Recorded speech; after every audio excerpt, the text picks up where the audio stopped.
Good? Ready? Okay, so let's sort of go backwards a little bit and recall. We're just going to finish up some stuff about the like the logarithm and what we were doing before. Okay, so let's just recall complex powers. Right? How did we define a to the b? Anybody remember? So what does a to the b mean? Yeah, no. It was like e to the power of b times the natural log of a, assuming E a is not times zero. b times the natural log of a. Yeah, so assuming that a is not zero.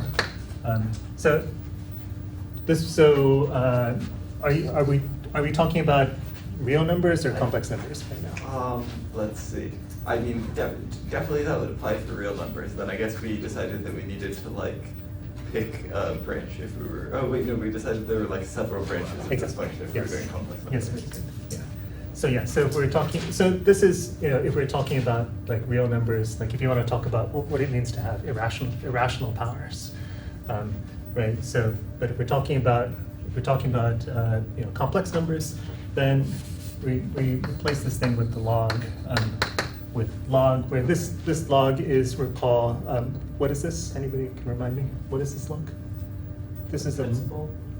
It's well, it could be the principal, but we were taking it as sort of like the multiple valued function. So this was the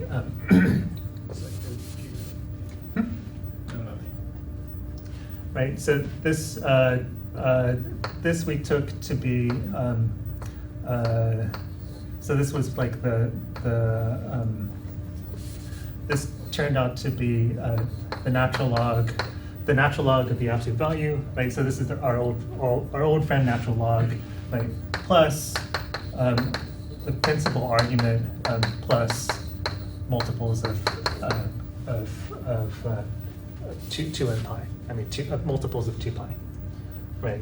And so this was the sort of like multiple valued thing that we said was it.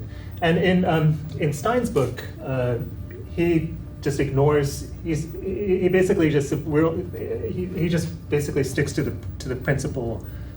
He ignores the multiple values and just says, let's stick with the the principal branch of the log. Okay. So right. So just for an example,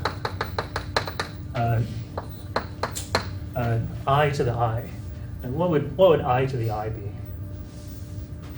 Right. So this is going to be e to the I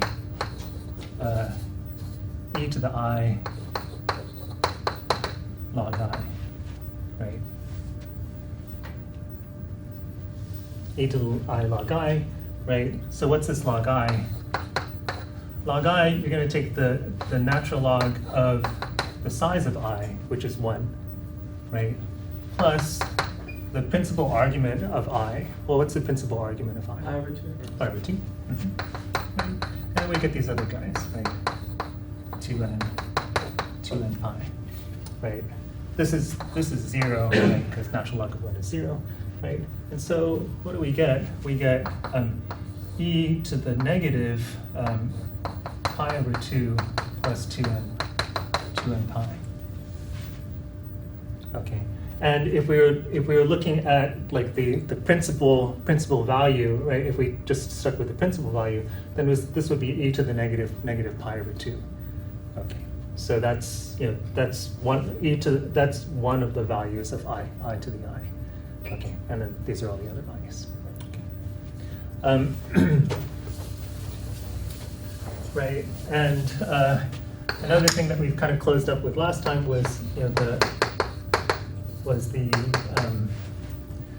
the square root function, right? So again, if we're defining the square root function, this is going to be e to the 1/2 log z, right? So it's going to be e to the 1/2 natural log of the absolute value of z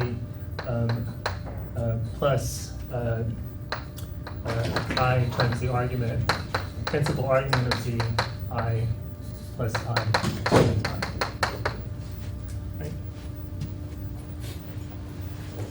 Right? So that is to say we're going to get e to the 1/2 we're going to get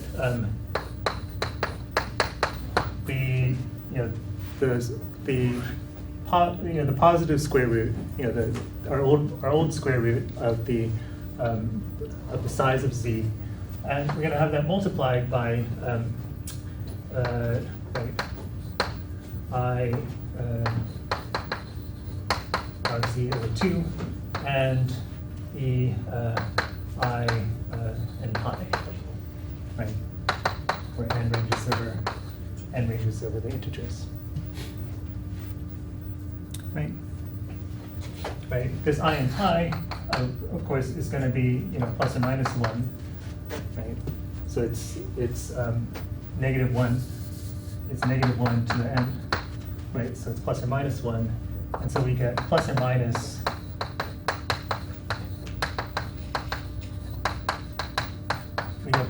this thing, right? And so there are two possible values. So the square root function is a two-valued function.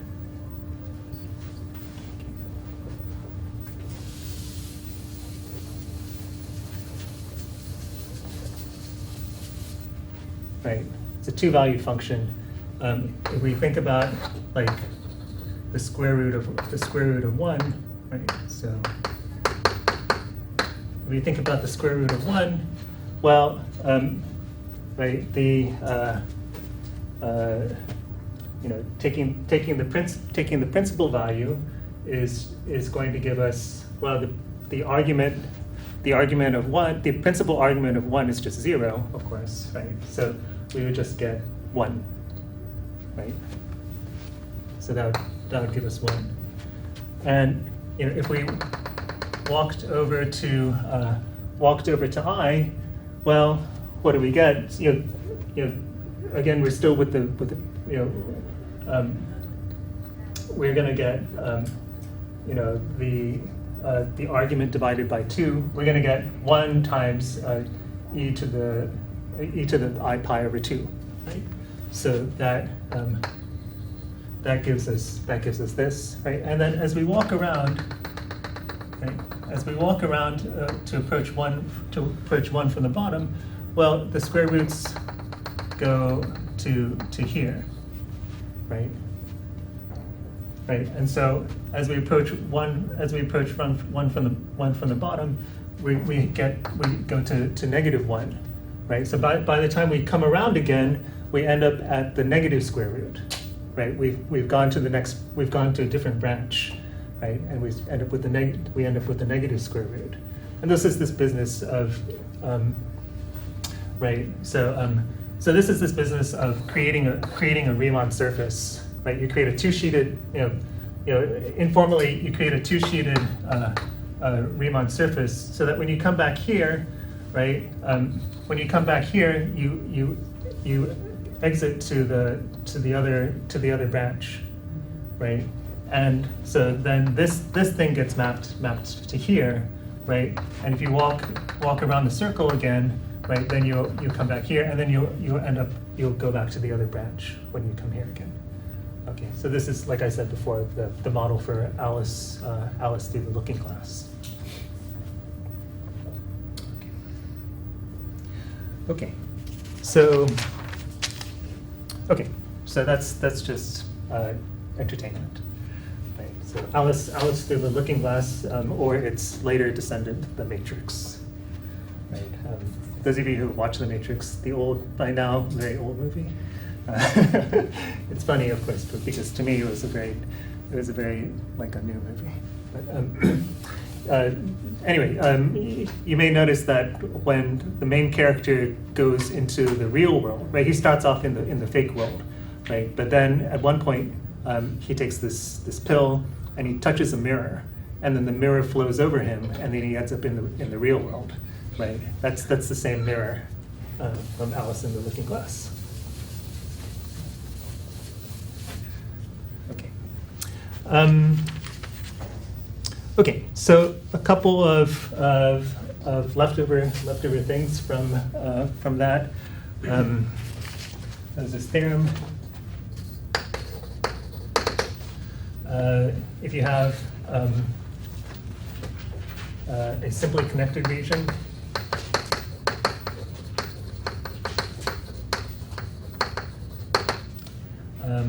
Then for any non-vanishing holomorphic function, f on omega, there exists a holomorphic function g such that e to the g is f. Okay. So there exists some sort of like log of f function.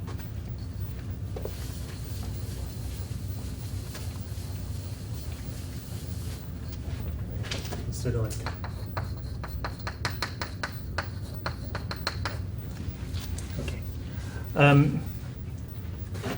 okay, so the proof is, right, we say, well, okay, we want to create this function g, and so we're just going to make it. So we make g, we create g by saying, let's let g be the integral of f prime over f. Right, sort of cued off by, your real analysis way of thinking, right? So we create g as this, where we integrate over a path. We say, well, where gamma z is a path from some fixed, so fix some point z naught in omega. Gamma z is going to be any path from z naught to z. Okay, and because it's simply connected, and this thing is holomorphic, we don't, that's well defined. Right? Okay. So, right, so does that work out, right? If we take e to the g, well, we think about it, e to the g of z naught is going to be, we want this thing to be f of z naught, right? But as it is, g of z naught is 0, right? So we need to add on a constant. Okay, so we add on a constant where e to the c naught is f of z naught, right? Just to make that work out.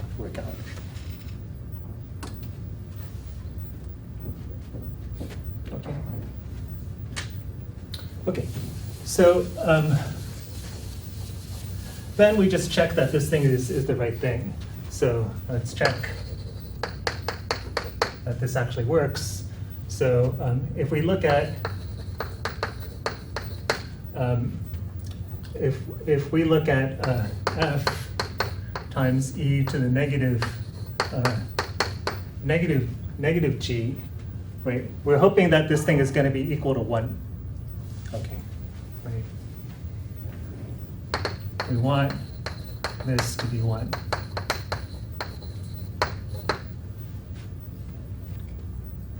Right? We see that it works at z naught, right?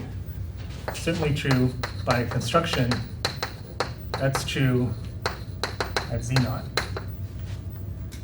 right? And so the only thing we have to check is that the derivative is 0. Okay, so we just differentiate, right? So differentiating,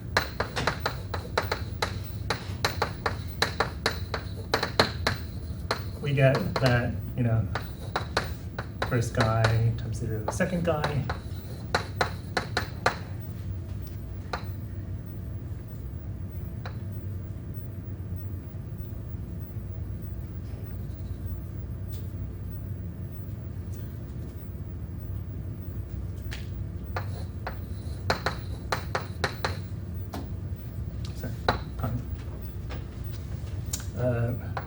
plus the derivative of the first guy times the second guy. Right? Right? And so we get e to the negative gz times f of z times the derivative of, times negative the derivative of g, but the derivative of g is f prime over f. Right? And we get plus f prime. Right? Which is 0, of course. Right? We get this times 0, so we get 0.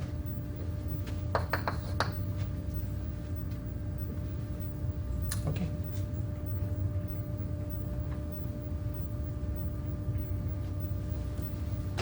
Okay, clear? Any questions? Okay, so yeah, so what does that tell us, right? That tells us that every non-vanishing function, every non-vanishing holomorphic function, can be realized as e to some holomorphic function. Okay, right. So in particular,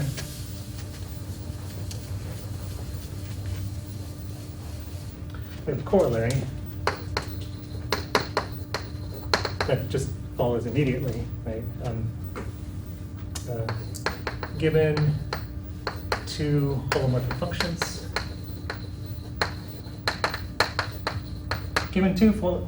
functions, with identical zeros, including multiplicities,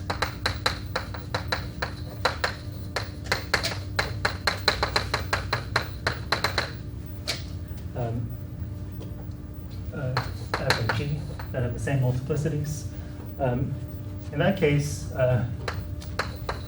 then f must be e to the hz times g, right, for some holomorphic h.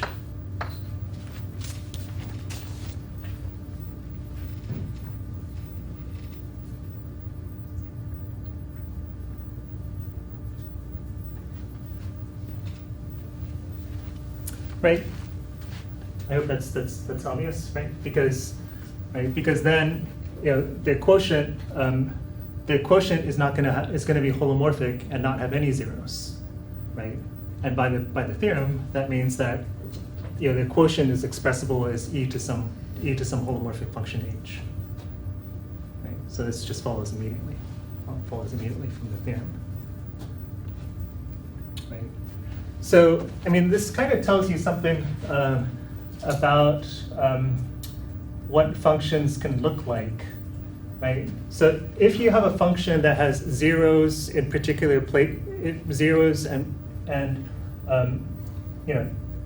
zeros in particular places, then every other function that has zeros in those places with the same multiplicities, only those zeros, must be that first function times e to something, right? So this is tells you something about the form of the functions.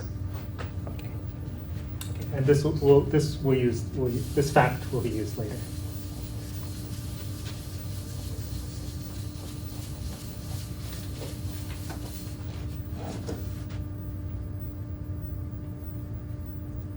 Okay, you guys okay?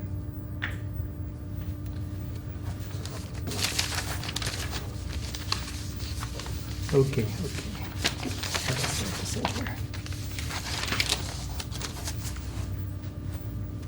Okay. Okay. There's a little bit at the end of the chapter that will seem kind of peculiar right now, but once we get into the next chapter, it'll become clear why we're saying this. Okay, so let me put up this connection between Fourier series and holomorphic functions.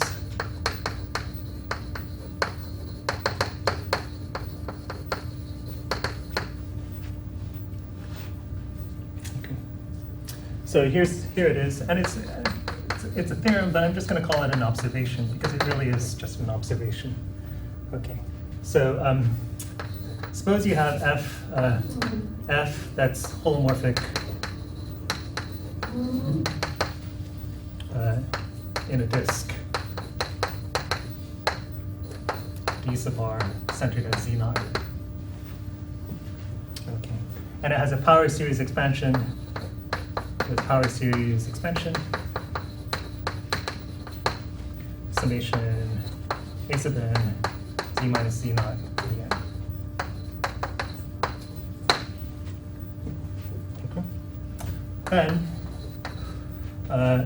those coefficients actually are 1 over 2 pi r to the n integral from 0 to 2 pi f of z0 plus r e I theta e to the negative I m theta d theta. Okay, where r is any number between capital R and 0.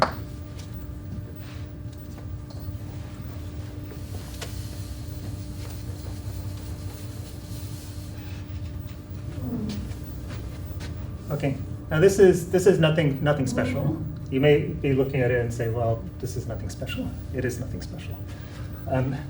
The proof is simply that, well, you know what the coefficients are, right? These a sub n's are simply 1 over n factorial, the nth derivative of f evaluated at z0.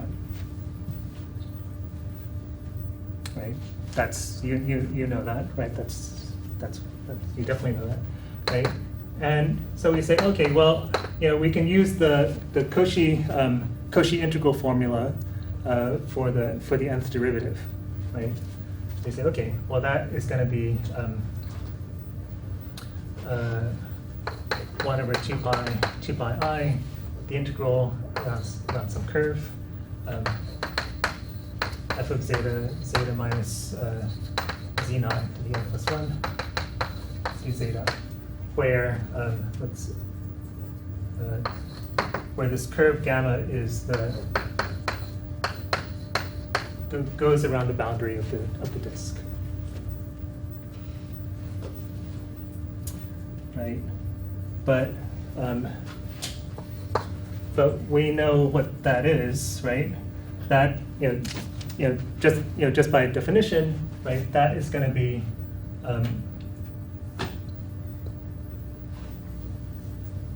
there should be an n factorial. Thank you. So that's going to give us 1 over 2 pi I. I could tell it was coming. I was like,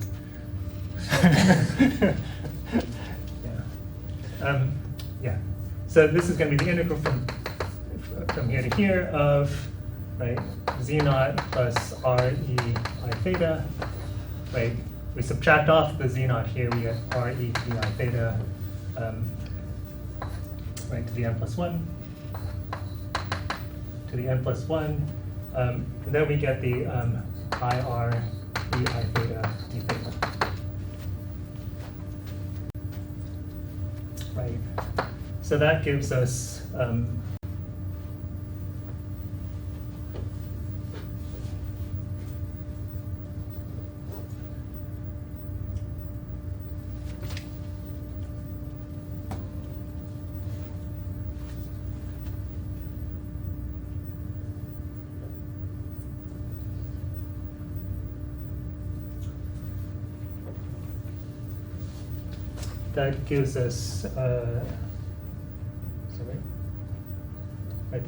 the i's get crossed off. We get r to the we lose one of the r's. We get 1 over 2 pi r to the n integral from here to here.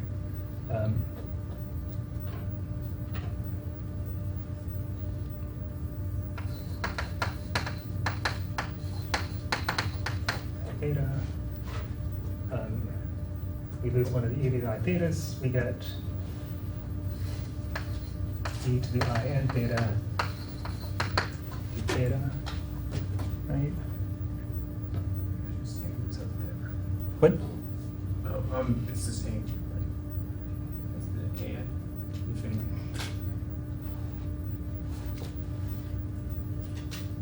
Which is what we wanted. Yes, thank you. Yeah, thank you. Yeah, which is what we wanted.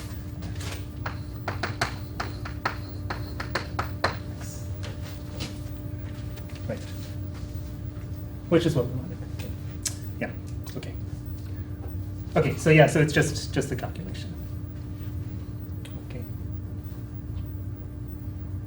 Okay. So yeah, this should seem kind of like why do we care about this? You'll see why in just a minute. Okay. So some consequences.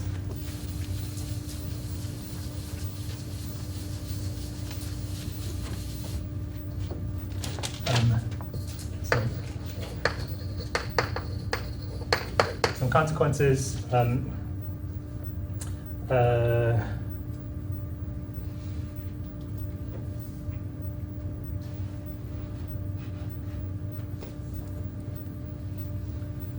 Sorry, just a second.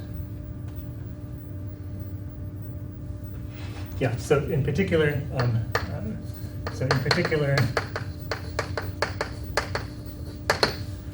if we look at A naught, right?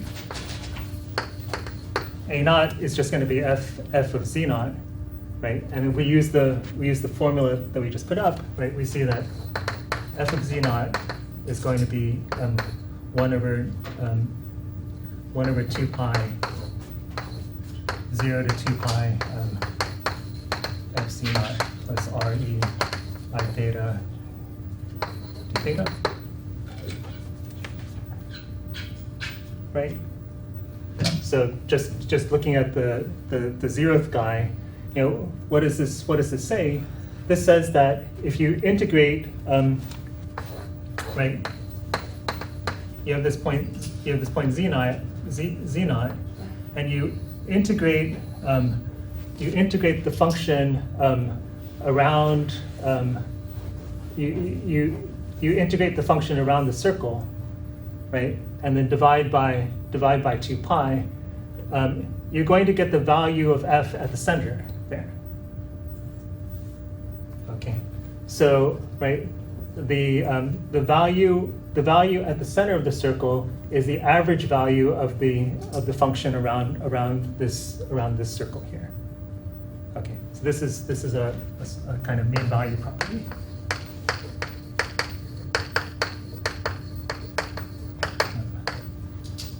In fact, we can use this to get the maximum modulus principle that we got earlier.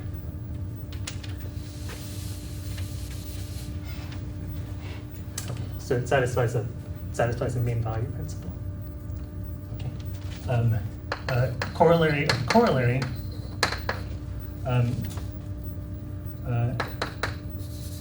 If we take the real parts. Right, that tells us that the real part also satisfies. So say that say u is the real part of f. Well, it's still going to satisfy this condition, right? So we get u of z naught also satisfies this this mean value property.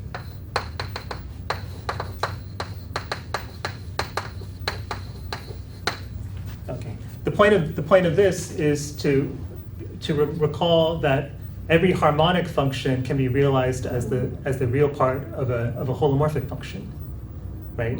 So what does this say? This says that every harmonic function must satisfy this mean value property. Yeah, okay.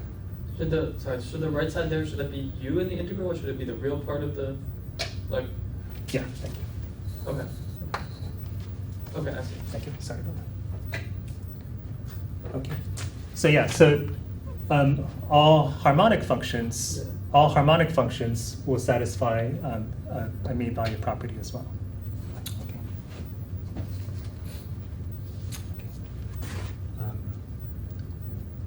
Yeah. So just remark that all harmonic functions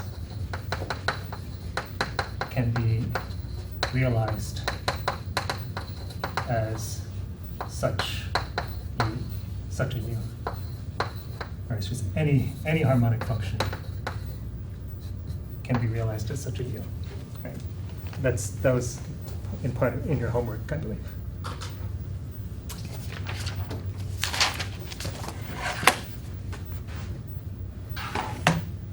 Okay.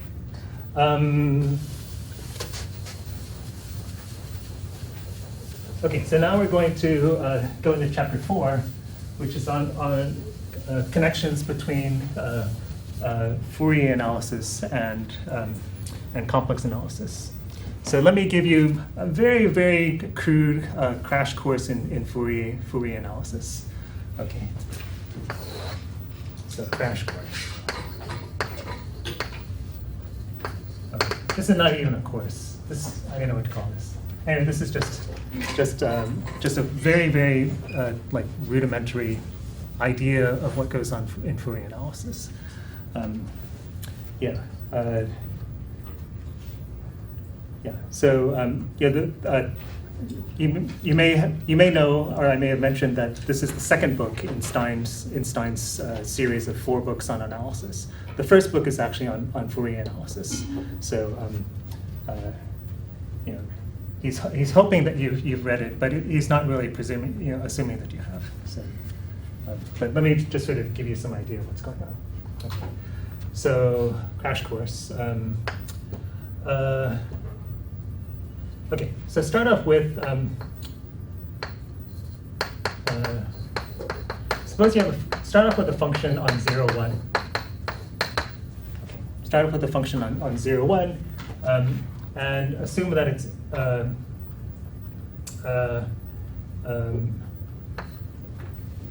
sorry, so, and the way you want to think of this is actually that it's a periodic function. Okay, so whatever it is on 0, 1, you know, whatever it is on 0, 1, you extend it to all of R. Okay, you think of it as a periodic function.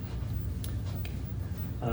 Or you think of this 0, 1 as a circle, right? You identify 0 and 1. Okay, so in any case, you start off with a function. We define the Fourier series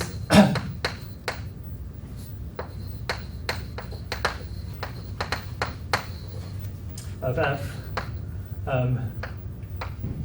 as summation f hat n e to the 2 pi I n x. So we define this thing as a function of x. As n ranges from negative infinity to positive infinity, and f hat n is defined as the integral on 0, 1 of fx against e to the negative 2 pi I and x dx.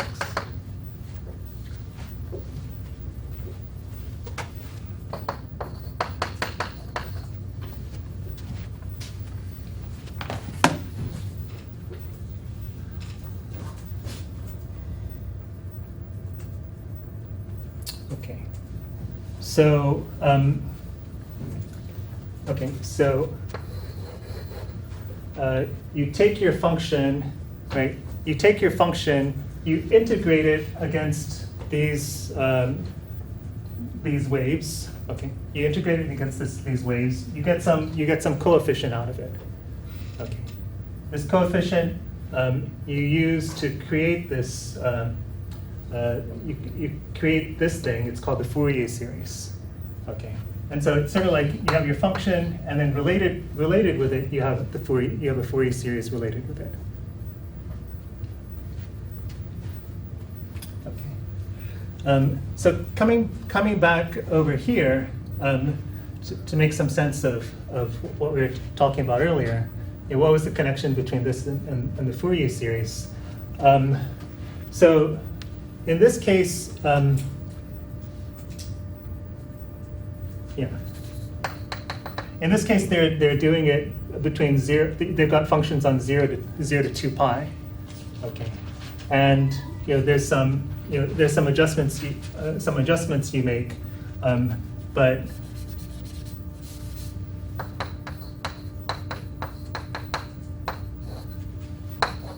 this thing here in the brackets is the Fourier coefficient. Okay, so this thing here, so using this terminology, right? So these guys is the Fourier coefficient.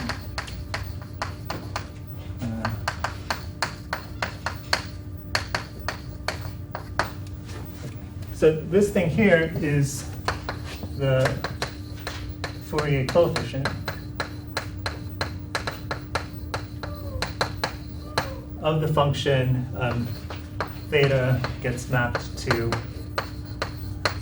f of z naught plus r ei theta. Right, so theta ranges between 0 and 2 pi. Okay.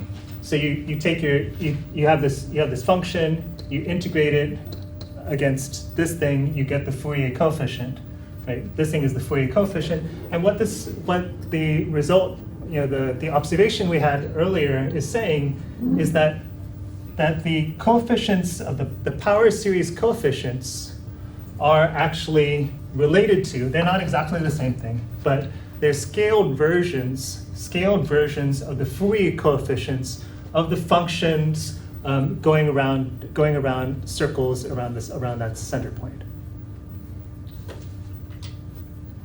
Okay, that's what that observation was. That the power series coefficients and the Fourier power series coefficients, right? So it's not exactly right. You've got this function. You've got the power series expansion on the disk. Right? You also have these other functions. You have the other functions which are only defined, on these circles. Right? This guy over here just goes around the circle. Okay, but these circle guys' Fourier coefficients are basically the power series coefficients of the holomorphic function. Okay, so that's what that observation was.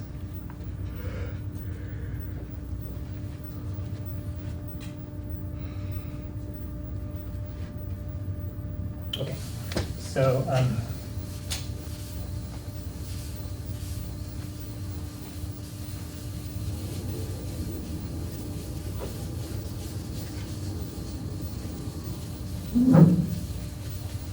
okay, so let me sort of make for those of you for whom this is maybe unfamiliar, this is sort of like linear algebra. So recall back in linear algebra, go back to linear algebra. Okay, and the way you want to think about this, so like, think about this.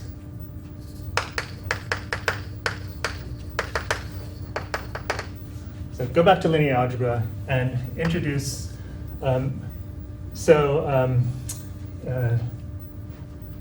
You think of your vector space as the integrable functions on 0, 1. Okay. And then you create an inner product, fg, as the integral from 0 to 1 of f against the conjugate, the complex conjugate of g. Okay. Then if you think about these functions, e to the 2 pi I n x. Right? So we've got this system of functions, e to the 2 pi I n x. If you take one of them against another, so 2 pi I n against 2 pi I m, and you use the inner product, what you see is that you get 0, right? If n and m are not equal, right? But if they're equal to each other, then you're going to get the integral of 1, right? Because when you take the inner product, right, you get the integral from 0 to 1, e to the 2 pi I n times e to the negative 2 pi I m mx dx, right? And when those are equal, you get the integral of 1, so that's just going to be 1.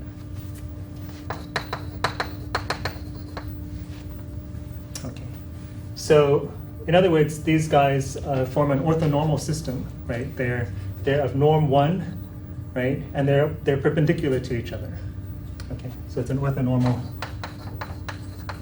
system, right? And the Fourier coefficients, right? The Fourier coefficient is simply f, the inner product of f against e to the 2 pi I and x.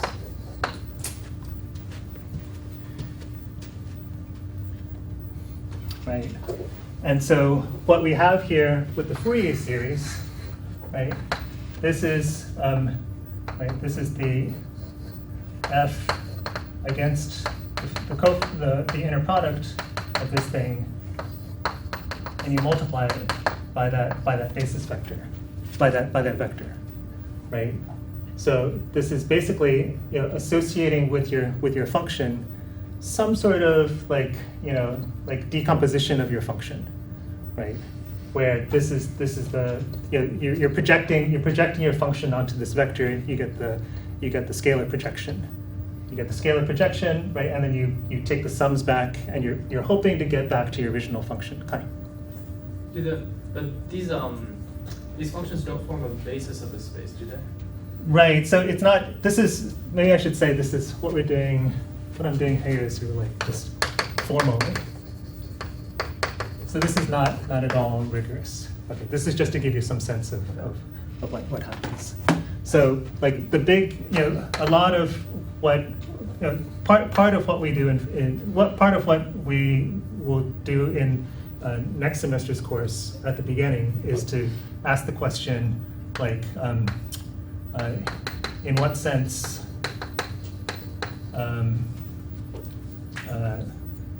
does this actually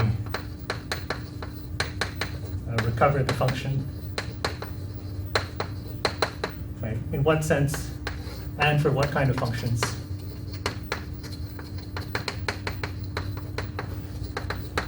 Like what kind of conditions do you have to put on the functions? And like, can you actually get back your original function from this? And it's kind of a subtle question. There are a lot of different answers to this. Yes, Jaden. Does the sort of you can always extend to a basis thing hold here? Because I assume this is infinite dimensional. It's infinite dimensional, so no. Yeah. Okay. Yeah. Okay. Yeah. So I should definitely say this word formally, and formally means like unrigorously. Okay. So yeah, whenever you see in a book it says formally, it means that we're just sort of like reasoning like in a fantasy land.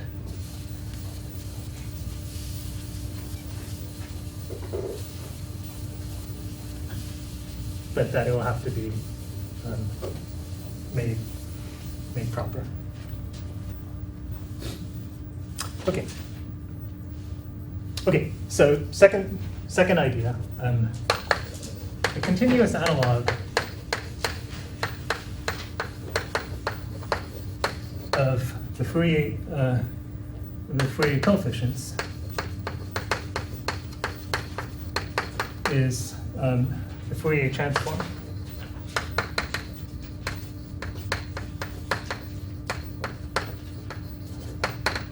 Oh, so I should say that, you know, these e to the 2 pi I and x, you know, what are they? It's, you know, cosines and sines of different frequencies, right? And so what this is sort of saying is that, you know, the function is expressible. You know, the function is expressible as a combination of sines and cosines, you know, different frequencies, right? That and so that was really Fourier's initial idea, right? That, you know, like, you know, you can take a function and then maybe you could take a lot of functions and then express them as combinations of sines and cosines. And it was such a revolutionary idea at the time that nobody believed it. So like everybody thought he was wrong in 1798. Okay. But yeah. So yeah, this initiated, you know, a lot of research. Yeah. And you know, this the Fourier series and Fourier transform are, some of the, really most fundamental tools in mathematics.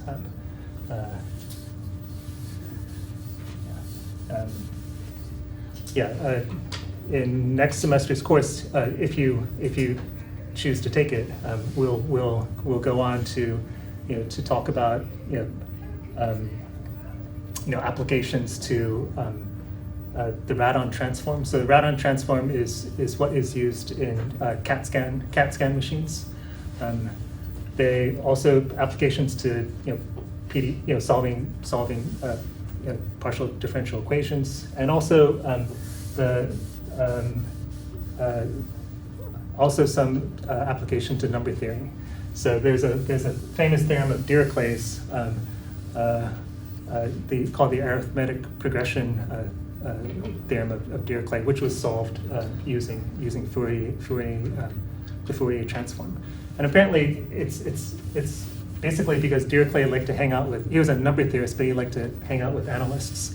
And so he learned all this Fourier analysis and then applied it to number theory. And that was the first great result in analytic number theory. Okay, so Fourier transform. So what's that?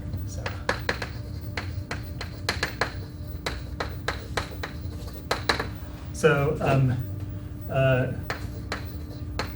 for Xi in R, we define f hat of Xi as the integral over R of f of x e to the negative 2 pi I x Xi dx. Okay, so you can see that this is some sort of continuous version of the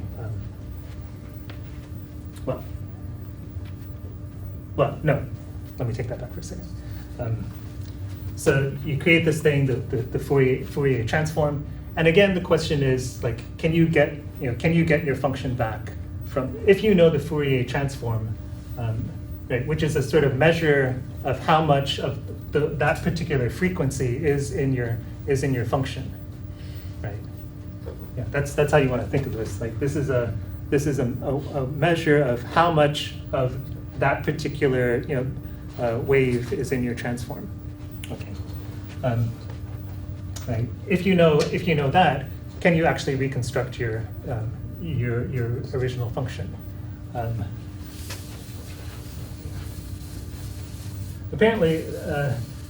What goes on when you digitize music. What is stored on your CD? Just joking. You guys don't use CDs. But what used to be stored on the CDs was just a series of numbers that would allow you to reconstruct your music, right? Well, what numbers are they? It's the Fourier coefficients, or something like them. Probably wavelet coefficients, like the modern version of Fourier series. Okay, so we want to do some reconstruction, and one of the main results, one of the first things that one gets to, is the Fourier inversion formula. It says that so under some assumptions, right? If something happens, then f of x can be recovered as the integral of f hat against e to the 2 pi I x c dx. Okay. Right. So this thing is basically, I hope you can see that this is the continuous analog of the discrete Fourier series. Is f now function on all the real Yes. since they're Yes. one? Okay, Yes. cool. Yes. Yeah. So f is on there. Okay. Thank you. That's what I was going to ask. Okay, thank you. Okay, so so you can recover you can recover your function from its Fourier transform. Okay, under some decay assumptions. So here's the decay assumption. So like if f and f hat are both of moderate decrease,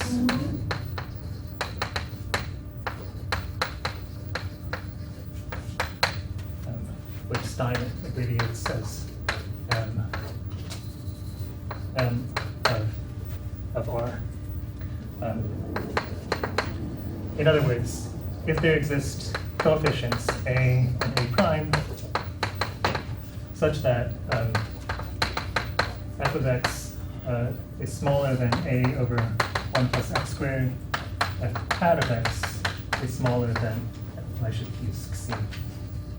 F hat of c is smaller than 1 over A over 1 plus c squared for all c r for all x in R.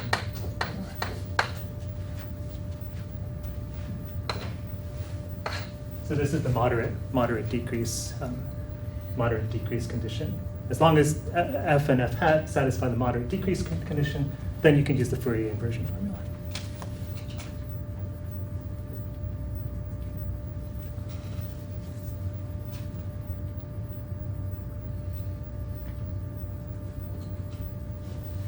Do we use A prime though? Thank you. Ah, okay.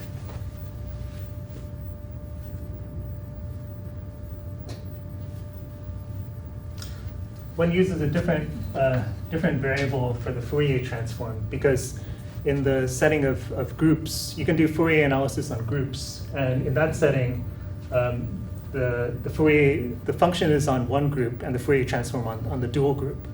So it's not the same thing. In the case of R, R's dual is R itself, so it's the same group. But,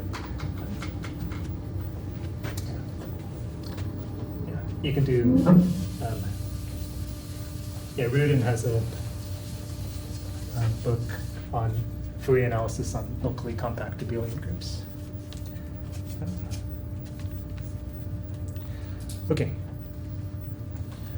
Okay, so Fourier inversion formula, and one proves, so this is as you see a real, a real variable result, right? And you prove it, using real variable techniques,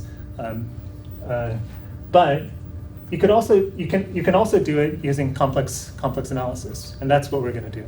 Okay, so we're going to go a completely different route. So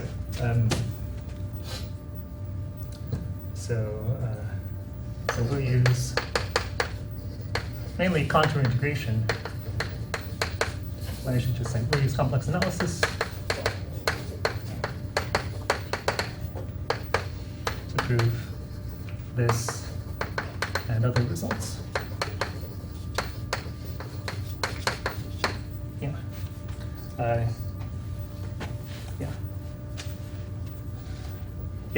But if you're interested, I'll be teaching a course in this stuff next semester, and that's a good course. Okay, so we start off with the following definition. It's basically like setting up what kind of functions we want to deal with, right? The class of functions for which we'll be able to get some results. Now, just like we wanted moderate decrease over here, we're going to want another, something similar, something related to that over here. Okay. So first off, let's say for A positive, let S of A denote the complex numbers whose imaginary part is smaller than A. So it's a horizontal strip. Okay.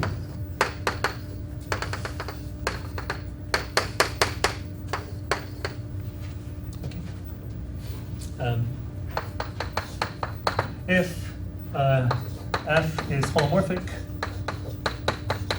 in S of A, and 2 is a moderate decrease. Is a moderate decrease on each horizontal line in S of A uniformly.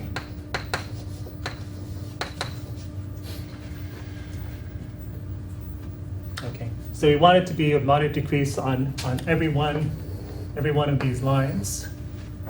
Okay, and we want the A to be uniform throughout there. Okay, so the same A.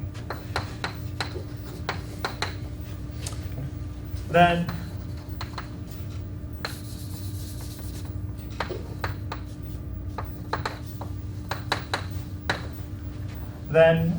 we say F is in F sub A, the class F sub A. Okay.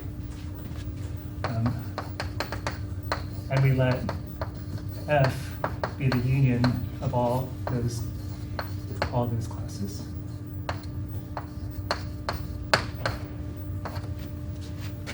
Okay.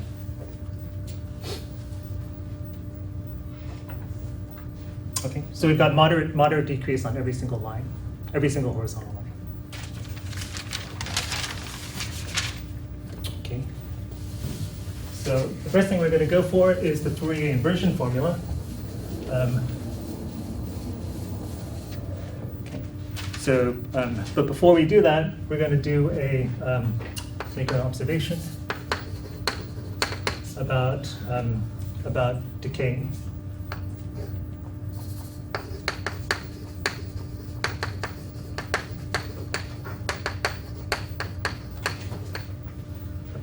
So if F is in F sub A, then the Fourier transform is guaranteed to decay at a particular rate. So the Fourier transform is going to decay like this. For any B that's smaller than A.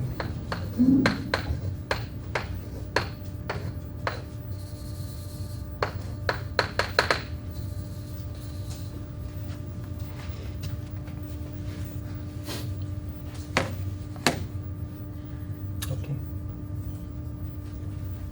Nobody has complained about having to write C, but.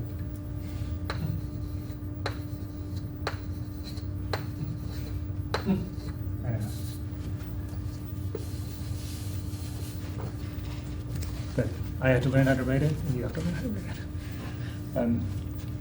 Okay, so yeah. So if you're in our class of functions, then your Fourier transform decays rapidly. That's the point here. Okay, and the proof is use contour integration.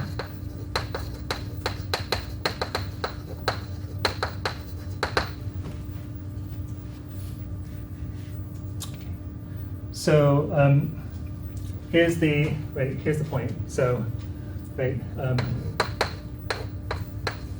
Fourier transform is this the integral from negative infinity to positive infinity f of x e to the negative 2 pi I x c dx.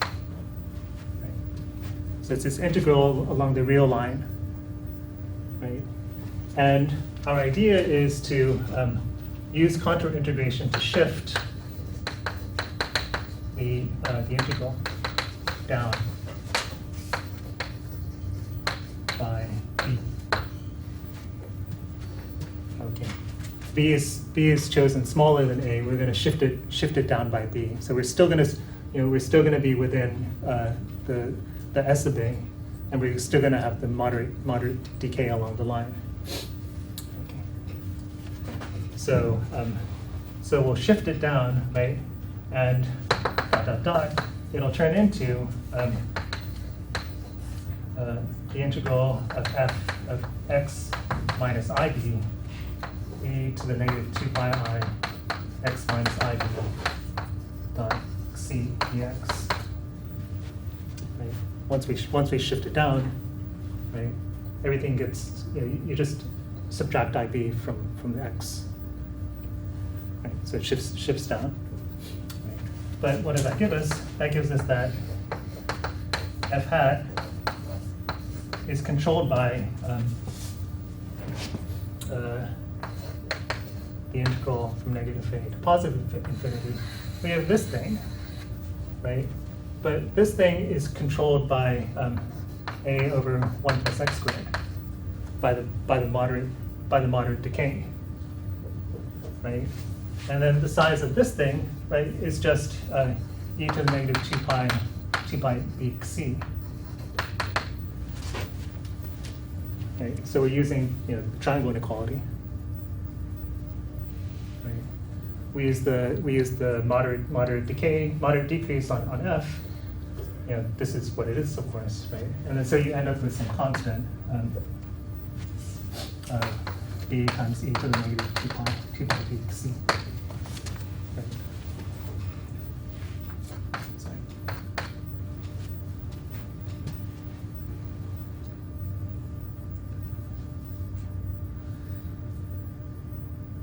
Yeah. Okay. So the only thing we have to show is that we can actually do that shift, right?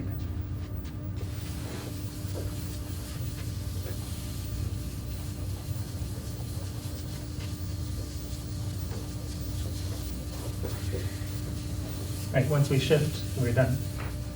Okay, so why can we do this? Why can we do this? So, well, consider the function g of z defined as f of z e to the negative 2 pi I z c.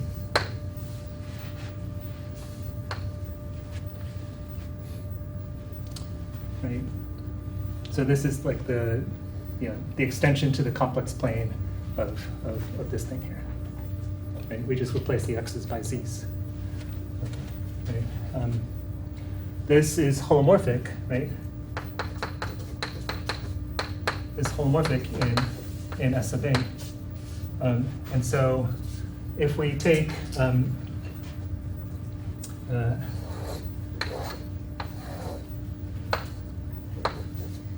so here's the origin here, right? Negative r.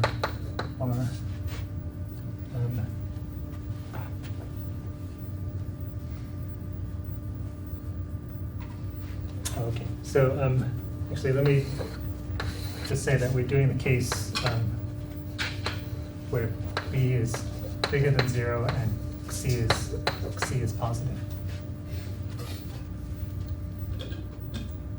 And other cases are similar. Okay. So so here is negative IB. So we're going to let let gamma sub r be the integral around this rectangle. Okay. Okay. So gamma sub r is the integral around this rectangle, and this is a holomorphic function. So integrating around this rectangle is just going to give us 0. So the integral of g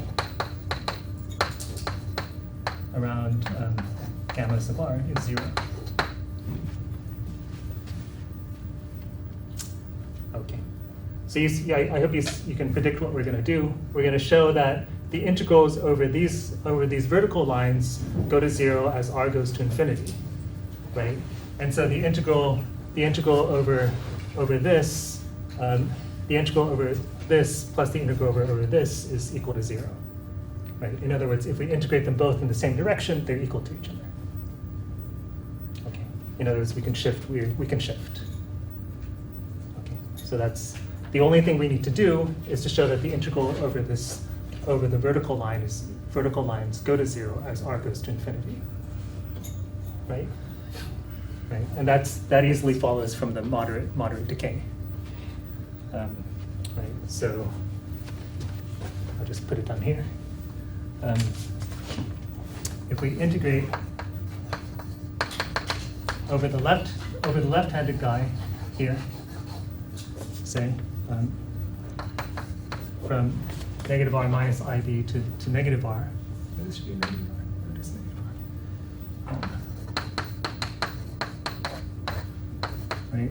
It's easy to see. You say, well, look, this is going to be small, controlled by the integral from 0 to b of f of negative r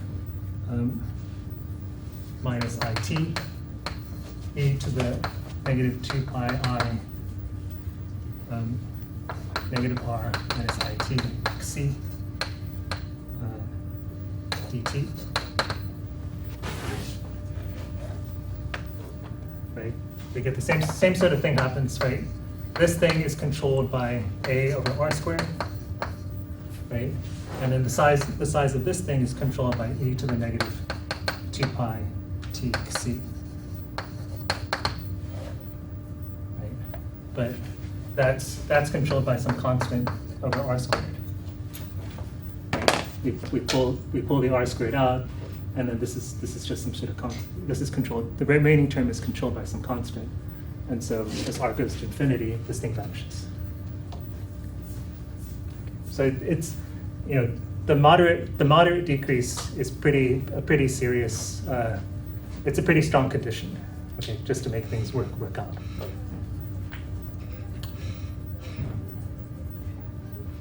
I think in the homework there are sort of weaker versions. You can see that weaker versions would also do.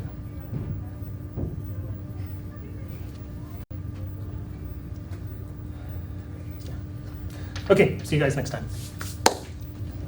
Goodbye.